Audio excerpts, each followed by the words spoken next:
안녕하십니까. 경향신문 이대근입니다. 오늘은 김무성의 딜레마를 주제로 말씀을 드리겠습니다. 새누리당 전당대회 전후로 김무성 대표는 이런 주장을 했습니다. 보수 혁신을 주도해서 박근혜 정부의 성공과 우파 정권 재창출을 이루겠습니다.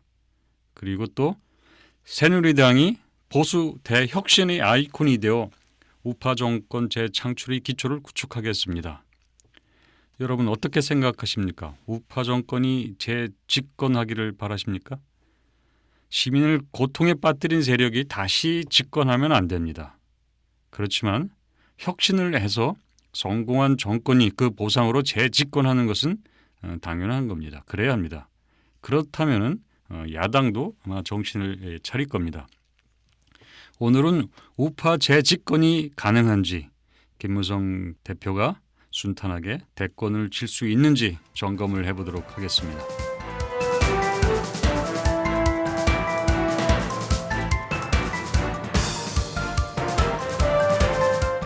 새누리당이 지금 집권 가능성이 있을까요? 두 개의 난관을 앞에 두고 있습니다. 첫 번째, 새누리당에게는 인물이 없습니다. 대선은 인물 경쟁력이 좌우하는 판입니다. 정권의 성공과 실패 여부도 다음 재집권이 가능한지에 상당한 영향을 미치지만 과거 사례를 보면은 정권은 실패해도 대선 후보가 괜찮으면 재집권을 했습니다. 물론 후보가 괜찮아도 실패한 정권과 너무 동일시되고 일차화되면 곤란합니다. 적당한 거리를 두어야 합니다. 야당의 경우를 봅시다. 야당 지지율이 낮지만 대선 후보감은 많습니다. 반면에 새누리당은 지지율이 높습니다. 따라서 새누리당은 인물만 어느 정도 받쳐주면 재집권이 가능한 그런 상황입니다. 그런데 문제는 이렇게 뒷받침할 인물이 많지 않다는 겁니다. 대선 후보들 개인 경쟁력만 봤을 때 여당은 야당에 비해 상당히 떨어집니다.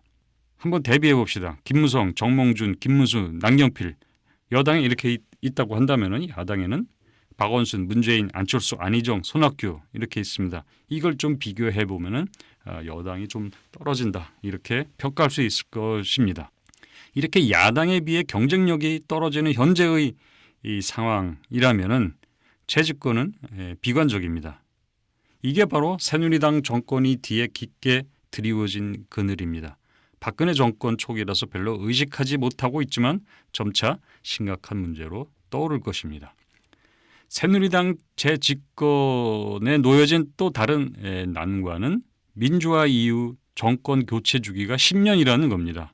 10년 집권한 정권은 반드시 교체되었습니다. 이런 기존의 정치적 관성, 전례를 깨트릴 돌파력을 새누리당이 확보할 것인가, 확보할 수 있는가 이런 문제입니다. 그 다음 김무성 대표는 어느 정도까지 정치적 성장이 가능할까요? 김무성 대표의 대권 전략은 창과 방패를 모두 쓰는 겁니다. 김무성 대표가 당대표가 된 뒤 그리고 되기 전에도 주장을 했지만은 당청 관계를 수평적으로 바꾸겠다. 그리고 대통령에게 할 말은 하겠다. 이렇게 말을 했습니다. 당대표로서 박근혜 대통령과 협력할 것은 하되 견제할 것은 한다 이런 뜻입니다. 창과 방패를 적절히 배합해서 잘 쓰겠다 이런 겁니다. 그런데 과연 박 대통령을 창으로 찌를 수 있을까요? 박 대통령은 시민들의 부적격 판정을 받은 정성근 문화부 장관 후보자 임명을 강행하려고 한 적이 있습니다.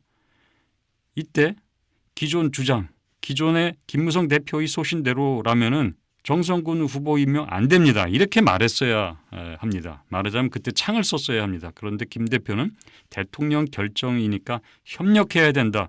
이렇게 말을 했습니다. 창을 써야 될 때 방패를 들어서 대통령을 향해서 당 안팎으로부터 쏟아지는 화살을 막았습니다. 스스로 방패막이가 된 겁니다. 그런데 정작 대통령은 김무성 대표가 그렇게 말한 지 몇 시간 뒤에 정성근 카드를 버렸습니다. 김 대표는 닭줬던 개의 신세가 된 겁니다. 여기서 잠깐 박근혜 대통령 통치 스타일을 이야기해 봅시다. 박근혜 대통령은 1인 통치를 하고 있습니다. 1인 통치의 특징은 뭐냐 하면은 견제할 수 있는 세력이 아무도 없기 때문에 언제든지 마음대로 바꾸고 싶을 때 바꿀 수 있는 것. 그게 가능한 통치입니다. 국가 개조라고 했다가 하루아침에 국가 혁신으로 바꿨는데 아무도 말리지 못했습니다.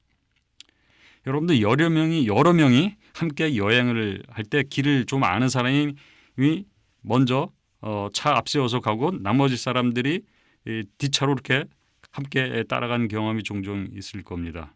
이때 앞서가는 것보다 뒤따라가는 게 더 어렵습니다. 근데 앞선 차 운전자가 서투르다면 뒤따라가는 차는 더 어렵고 더 위험한 상황에 처할 수가 있는 겁니다. 지금 박근혜 정권이 이런 상황입니다. 노무현 정권 때는 좌측 깜빡이 켜고 우회전 한다고 했었는데 지금 박근혜 정권은 잘 가다가 갑자기 유턴하기, 1차선에서 우회전하기, 3차선에서 좌회전하기, 급정거, 급발진 다 가능하고 그렇게 해왔습니다. 이런 정권을 따라가는 건 정말 위험하고 힘든 일입니다. 정성근 후보 사퇴 과정에 당청 간의 관계를 또 하나 우리가 확인할 수 있는 게 있습니다.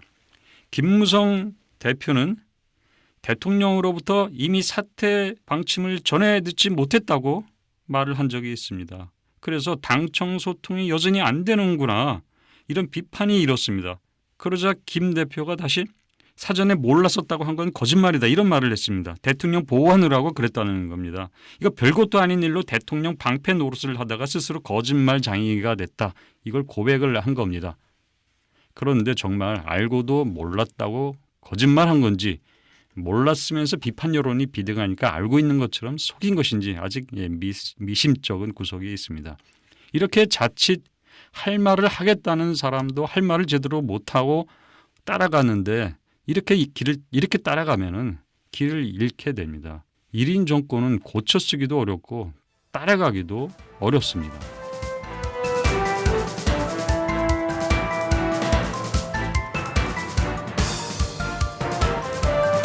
정성근 후보 사퇴 때 드러난 문제로 우리는 김 대표와 대통령 관계를 예측해 볼 수 있습니다. 창과 방패를 다 쓰겠다고 했지만 결국은 방패 역할만 하는 게 아니냐 이런 겁니다. 친박계인 서청호 의원이 대통령에게 쓴소리한다면 그건 충성스러운 조언이 될 수 있지만 김 대표가 쓴소리하면 권력투쟁이 될 수가 있습니다. 김무성 대표는 이미 대권 주자로 각인이 되어 있습니다. 따라서 쓴소리하고 대통령을 향해 쓴약을 먹이겠다고 하고 창으로 찌르면 이건 권력을 넘보는 행위가 돼가지고 대통령으로부터 깊은 의심을 받게 됩니다. 그러면 당대표 역할 제대로 할 수 없습니다. 먼저 이 의심을 씻어줘야 됩니다. 그래야 할 말을 제대로 할 수 있고 진의도 잘 전달될 거다. 김무성 대표는 이렇게 믿고 있을 겁니다. 이러면은 결국을 협력을 우선시하게 되고 협력 중심으로 흘러가게 됩니다. 이건 결과적으로 무능한 정권이 동반자가 되는 것이고 대표로서 그 무능에 대해서 공동 책임을 져야 하고 결국은 대권의 길에서 멀어질 수가 있습니다. 여기에 김무성의 딜레마가 있습니다. 첫 번째, 박근혜 정권이 성공하면은 다음 대선에 박 대통령이 영향력을 행사할 수 있게 됩니다. 다음 당내 대권 주자에 대한 막강한 영향력을 행사하는 게 가능하게 됩니다. 그러면은 조금이라도 대통령을 향해서 창을 휘두른 그 미심쩍은 김무성 대표에게 박근혜 대통령이 권력을 넘겨주려고 하지 않을 겁니다. 설사 그런 대통령에게 협력을 잘했다 해도 한 번 배신한 자는 배척하는 박 대통령의 스타일상 김무성에게 대권을 넘겨주지는 않을 겁니다. 두 번째 딜레마. 박근혜 정권이 실패한 경우에 그런 정권을 협력을 했다면 그런 정권에 대해서 김무성 대표가 협력을 했다면 그 이미 끝난 겁니다. 그 다음 박근혜 정권이 실패한 경우를 봅시다. 그런 실패한 정권에 협력을 했다면 김무성 대표의 미래는 끝난 것입니다. 아무리 그런 정권을 창으로 찌르고 견제를 잘했다고 해도 실패했기 때문에 실패한 결과에 대해서 김무성 대표도 공동 책임을 져야 합니다. 이건 다음 대권 주자로 성공하기 어렵다는 뜻입니다. 대야 관계를 살펴보면 김무성 대표는 대화의 정치, 여야 간 대화의 정치 복원 의지가 있는 것 같습니다. 김무성 대표는 이렇게 말을 했습니다. 야당의 체면을 살려주고 여당이 양보하는 정치를 위해 노력하겠다. 야당과의 정치 복원을 주도해야 할 입장에서 야당의 자극적인 이야기는 하지 않도록 하겠다. 이런 말을 했습니다. 이것도 청와대 당내 친박계의 눈치를 보지 않고 계속 그런 대화 입장을 관철할 수 있을지, 싸우라는 압박을 받으면서 그거를 거부하면서 여야 대화를 계속 관철할 수 있을지 장담하기 어렵습니다. 그리고 정부 역량은 어떻습니까? 지금 이게 내각 출범했다고 하는데 그 실상을 한번 보십시오. 사람을 못 구해서 땜질한 내각입니다. 이런 내각으로 정권이 성공을 하겠습니까? 이렇게 대통령, 야당, 무능한 내각 사이에서 김무성 대표가 창과 방패 역할을 적절히 배합하면서 고난도 고개 정치를 잘 해나간다는 거 정말 어려운 일입니다. 이러지도 저러지도 못하면서 대통령, 야당, 무능한 내각 사이에서 이러지도 저러지도 못하면서 최악의 당대표가 될 수도 있는 겁니다.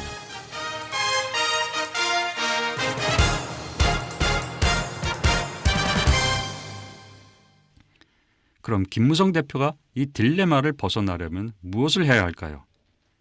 김무성 대표는 2년간 당대표를 맡게 됩니다. 그런데 2년 꼬박 다 채우게 되면 딜레마 탈출하기 어렵습니다.